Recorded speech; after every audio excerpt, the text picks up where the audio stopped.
သူဟာကဘာပေါ်မှာပထမဆုံးအကြိမ်ငွေစက်ကူတွေနဲ့တပ်ဖြတ်ခံလိုက်ရတဲ့သူပါဒီလိုတပ်မှုရဲ့နောက်ွယ်ကအမှန်တရားကပုံပြီးတော့တောင်လုတ်စရာကောင်းပါတယ်လွန်ခဲ့တဲ့ရက်ပိုင်းကတောင်ကိုရီးယားနိုင်ငံသားတိုင်းစီကိုစာတိုးတဆောင်ရုပ်လာခဲ့ပါတယ်ဒါဟာနိုင်ငံအနှံ့ကလူတွေအားလုံးပါဝင်ရမယ်တေတံပေးတဲ့မပေးတဲ့မဲပေးပွဲပဲဖြစ်ပါတယ်မကြခင်မှာပဲခွေးကောင်းစုပ်ဝတ်ထားတဲ့လူတစ်ယောက်ရဲ့ဗီဒီယိုပေါ်လာပါတယ်သူကတေတံပေးခံရမယ်သူရဲ့ပြစ်မှုတွေကိုတစ်ခုချင်းစီထုတ်ပြောပြနေတာပါဒီလူဟာကလေးသူငယ်ညဉ့်ညမ်းဗီဒီယိုတွေရောင်းစားပြီးချမ်းသာလာတာဖြစ်ပေမဲ့ထောင်ဒဏ်တိနှစ်ပဲပြစ်ဒဏ်ကြခံရလို့ဖြစ်ပါတယ်တေတံပေးခံရမယ်သူကတော့ဒါကိုနောက်ပြောင်မှုတစ်ခုလိုပဲထင်နေခဲ့တာပါသူကသူ့ဘေးကလူတွေကိုတောင်သူ့ကိုတေတံပေးဖို့မဲပေးကြပါအောင်ဆိုပြီးရဲမောပြီးပြောနေခဲ့ပါသေးတယ်ဒါပေမဲ့မဲရလက်ထွက်လာတဲ့အခါမှာတော့ပြည်သူတွေရဲ့84ရာခိုင်နှုန်းကသူ့ကိုတေတံပေးဖို့ထောက်ခံခဲ့ကြပါတယ်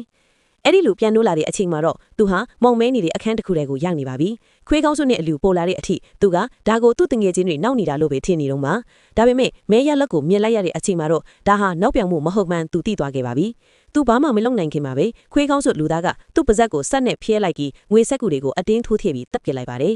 ရဲတွေရောက်လာတဲ့အချိန်မှာတော့ဘယ်သက်တွေမှကြံမနေခဲ့ပါဘူးနောက်ထပ်ဗီဒီယိုတစ်ခုမှာတော့ဒီခွေးကောင်းစုလူသားကလစဉ်လတိုင်းပြစ်မှုကျူးလွန်ထားတဲ့သူတစ်ယောက်ကိုရွေးပြီးမဲပေးခိုင်းမယ်လို့ကြေညာလိုက်ပါတယ်။အကယ်၍မဲ90ရာခိုင်နှုန်းကျော်ကထောက်ခံရင်သူကိုယ်တိုင်တက်ဖြတ်ပေးသွားမှာပါ။